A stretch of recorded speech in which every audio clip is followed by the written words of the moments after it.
We speak about this, Saba Saba then, Saba Saba now.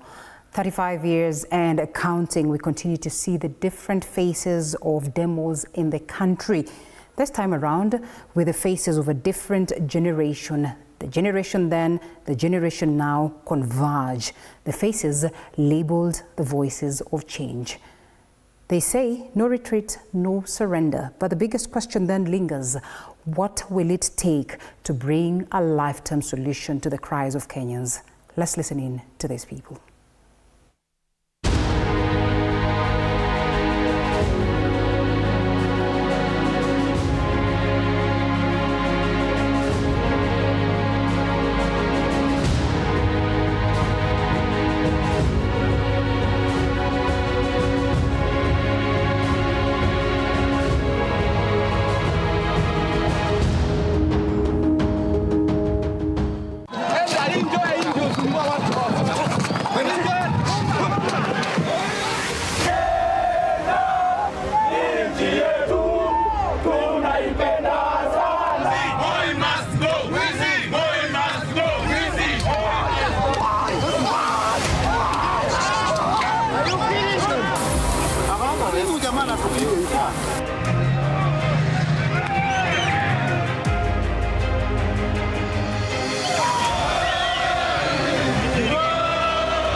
All right, and on this eve of Saba Saba, Reverend Timothy Njoya, a theologian, human rights activist, and a retired Presbyterian Church of East Africa minister, is with us, as well as Koigi Wamwere, a Kenyan politician, human rights activist, a journalist, and a writer.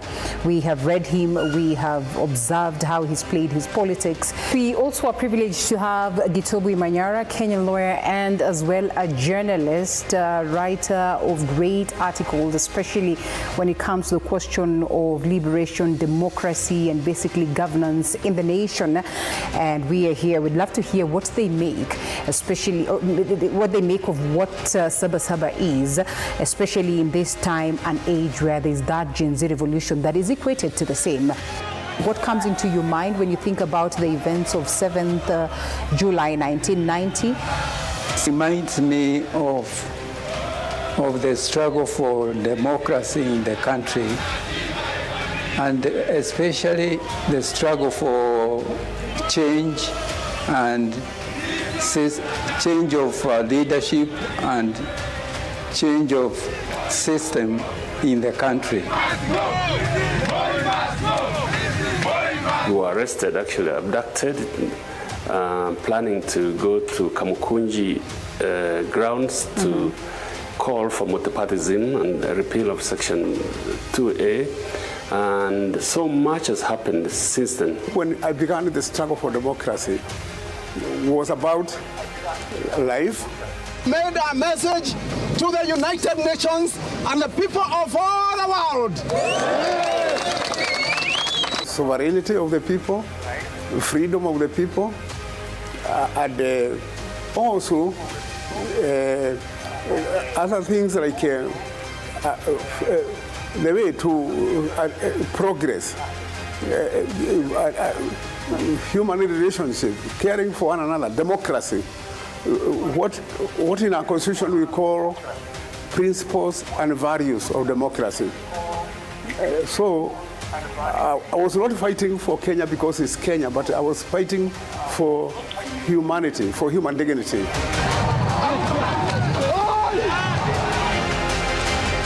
It also reminds me of detentions that people are put into, and even as abductions of people as what we observe today, and also assassinations of people.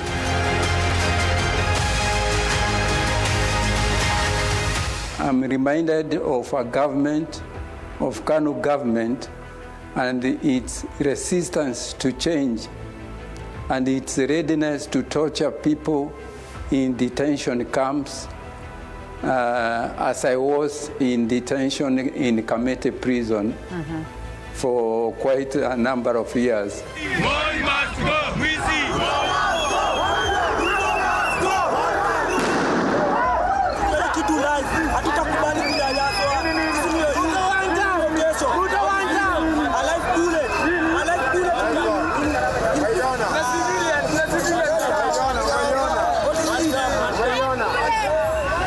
when I compare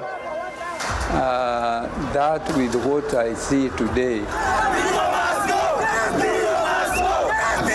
I'm reminded of the fact that sometimes when people are fighting for change, the harder they fight for it, the more the government will resist that change. But of course, even as change is resisted, people who are fighting for it do not easily give up. Once people know that change must come, however hard it is resisted by the government in power, they become courageous. I don't want him as my president. I even regret why I voted him. We gave you the entry. We are going to show you the exit, Mr. President. And they get determined to get that change, whatever the price of it might be.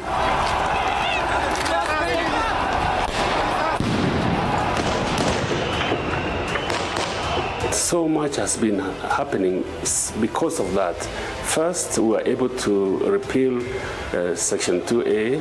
We were able to limit the presidential term of office. We were able to crusade for and get a new constitution.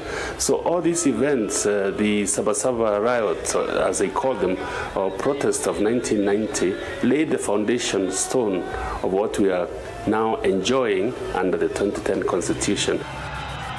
Do you suppose that in this time and age, Kenyans should be undergoing the kind of, things that they are undergoing that are pretty similar, almost so and so a replica of what was playing back then in terms of dealing with a regime they termed as not so fair as to giving mwananchi what, they would constitutionally be accorded to? Today, we don't have... We have monarchies, okay. We have autocracies, but they can't rule. They can't, like the previous one ruled. Now they have left the rule to puppet. Like Ruto has left his rule. He left it to Gachagua. Gachagua couldn't manage it. Now he has left it to Raila. We can see how Raila is going to manage it, because these are what we call surrogate. They are governing Kenya without the legitimacy of a monarchy,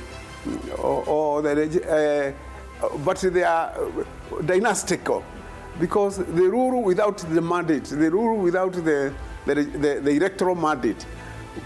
The person who has the election mandate, but he does not accept it as an election mandate, he takes it as if it's a property or his own property.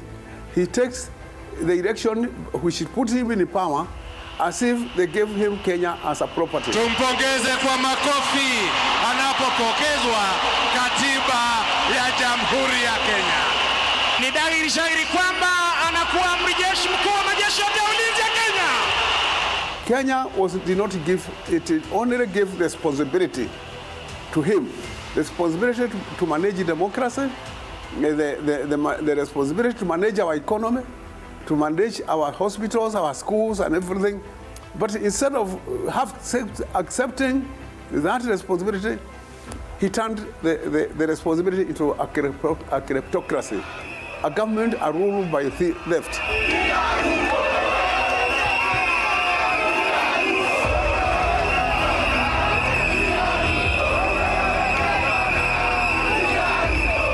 How can we get to harness and the spirit of Saba Saba to address the concerns that we continue to have today? We speak of social injustice, we speak of economic inequality, we continue to struggle with the question of governance and accountability, that today we still talk about leaders that are ruling away from what the Constitution dictates. What is the essence of all this struggle if at all Kenyans cannot enjoy the basics that the Constitution accords to them?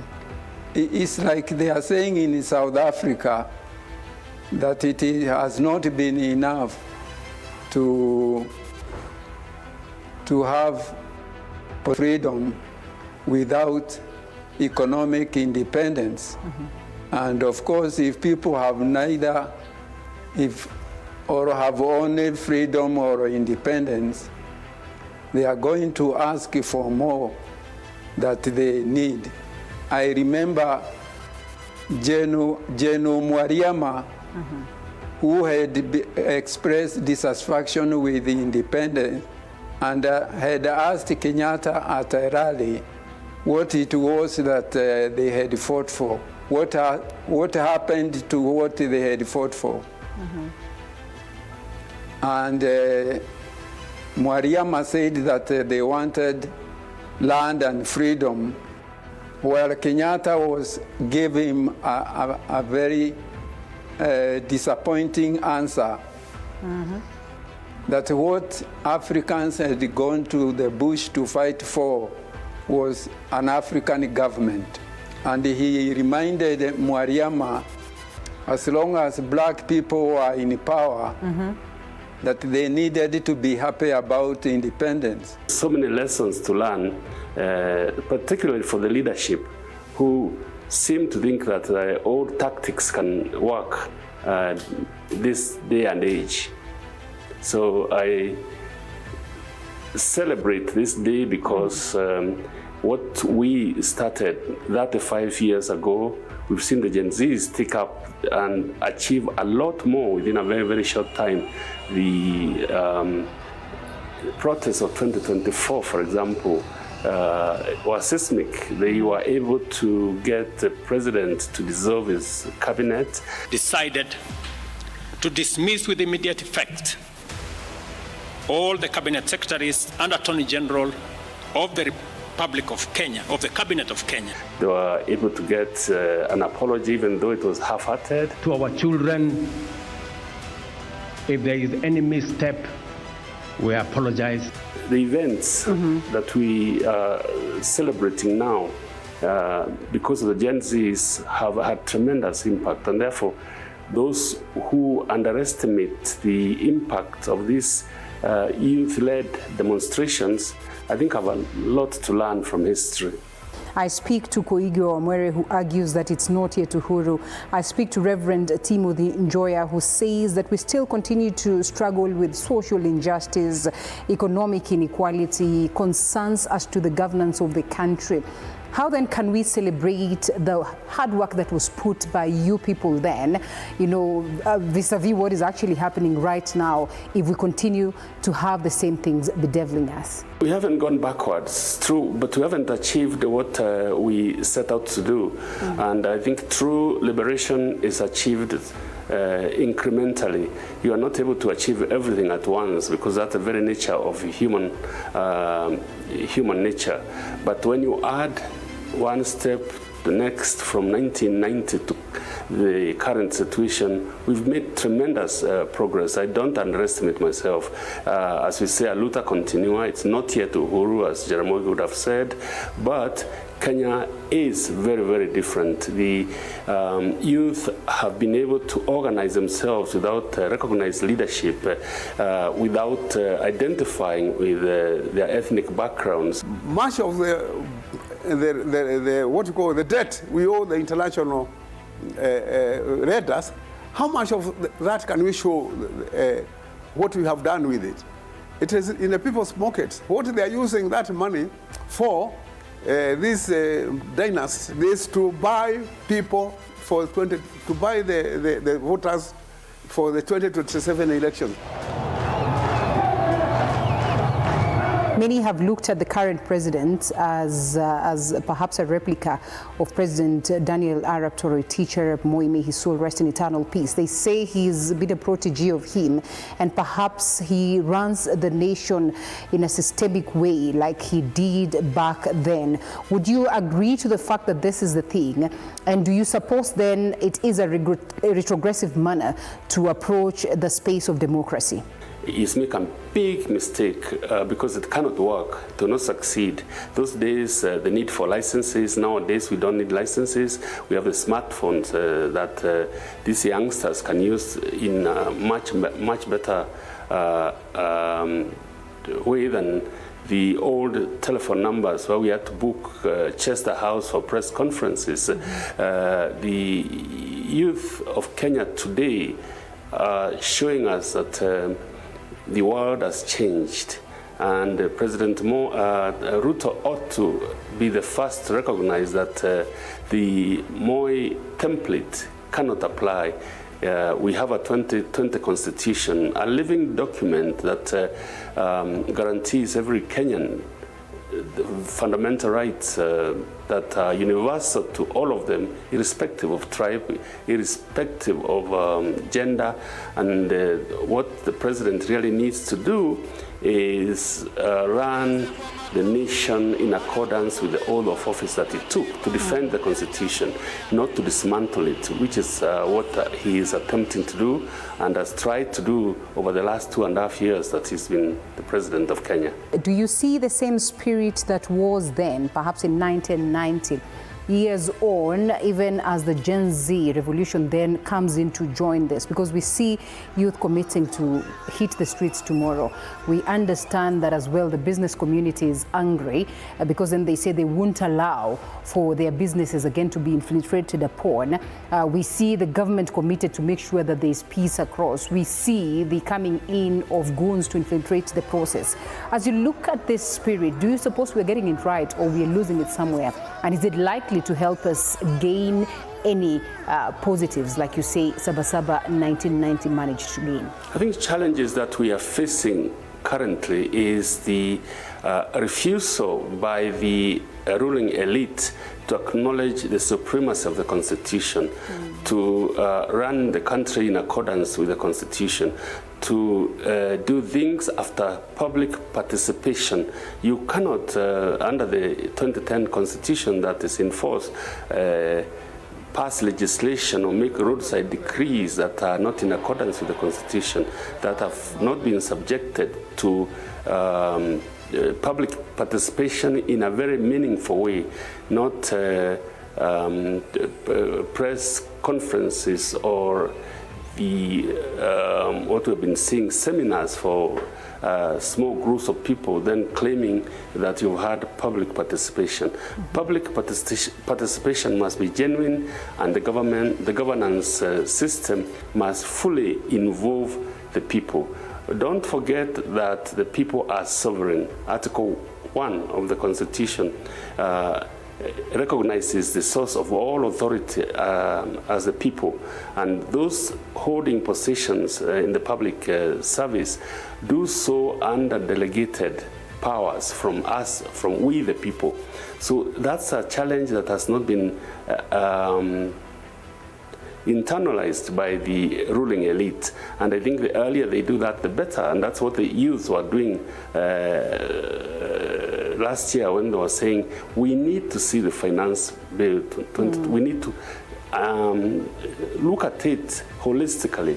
We need to look at the implications, realizing that the education system in this country is producing highly qualified young people with no guarantee for jobs. I understand why business people would feel that they are the biggest victims, but they are not. These young men and women are their daughters and their sons, or even grandsons in some instances. And what they are claiming, and what they are claiming for themselves and to the business owners, is a government that recognizes that running the country under a rule of law system guarantees even their businesses, not dictatorial tendencies that we've been seeing. And the worst thing is that even the church, some clergymen are selling their people as slaves for the 2027 elections. They are getting money and they are trading with their members of the church to get money, and then their members shall be turned into slaves, into voters. Voting should not be slavery. When we vote, that's why it is a secret ballot.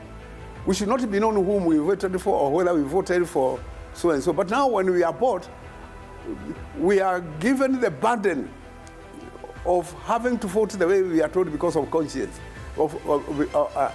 as robots, because we are bought, we are sold, we are slaves.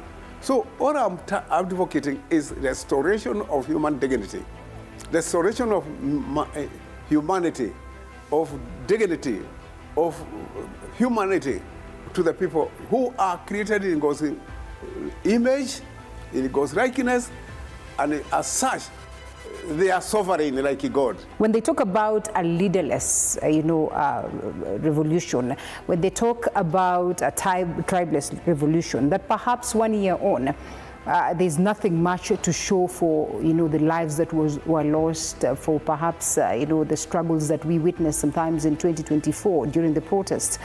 What do you think? What is this one thing that the youth miss out on so that then they can confidently come and wrap up the revolution to get fruits for themselves and for the country at large? I, for one, think that they have achieved so much within such a short time, and the future is bright.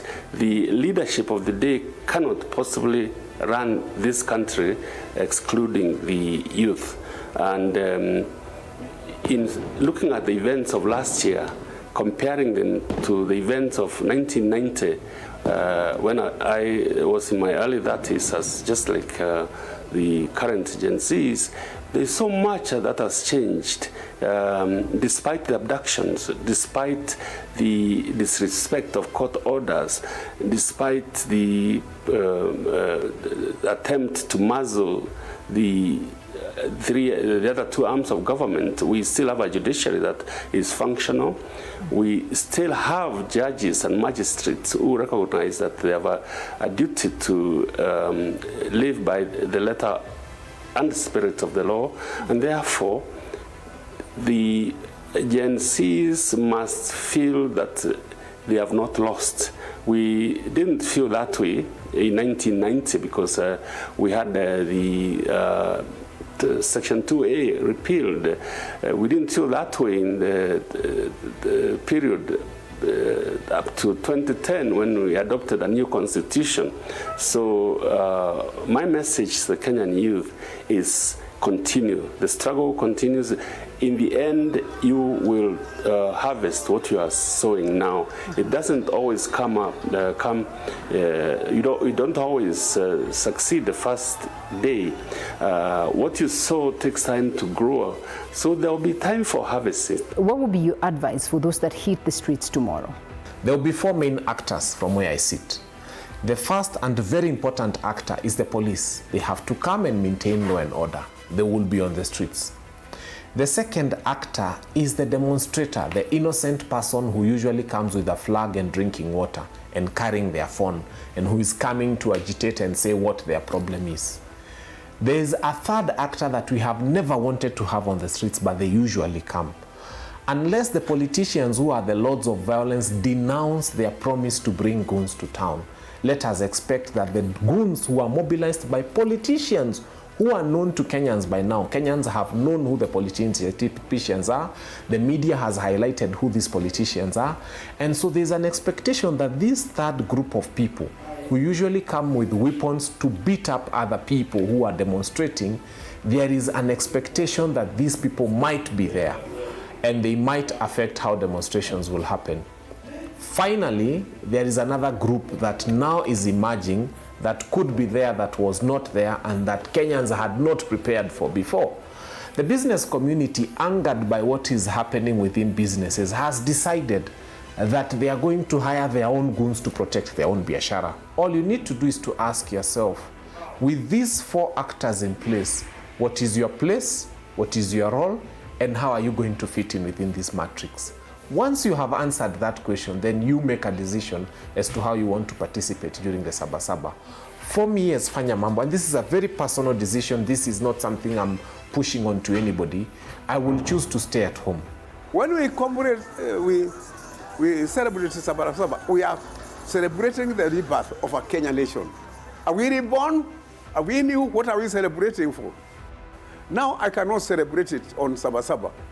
Let others celebrate. But me, I cannot celebrate it. I can only say that we must fight for our rights to celebrate, which we are denied. Because what are we celebrating? And I'm a Kenya is stolen. The whole country is stolen by the kleptocracy.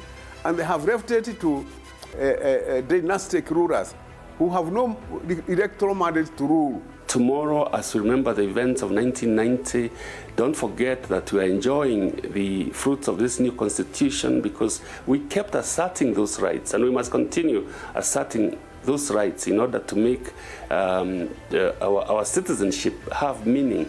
So don't accept the claim that you are enjoying privileges that are being granted by the state. You are not. You are asserting rights that are universally recognized as fundamental to every human being. I want a Kenya which is not a monarchy, but which is democratic. I want a Kenya which is everybody has opportunity to care for everybody, and everybody has right to be cared for by everybody. The struggle is on. Of course, we continue with the broadcast as we get to understand, or perhaps try to understand, just what is the significance of Saba Saba 35 years and counting.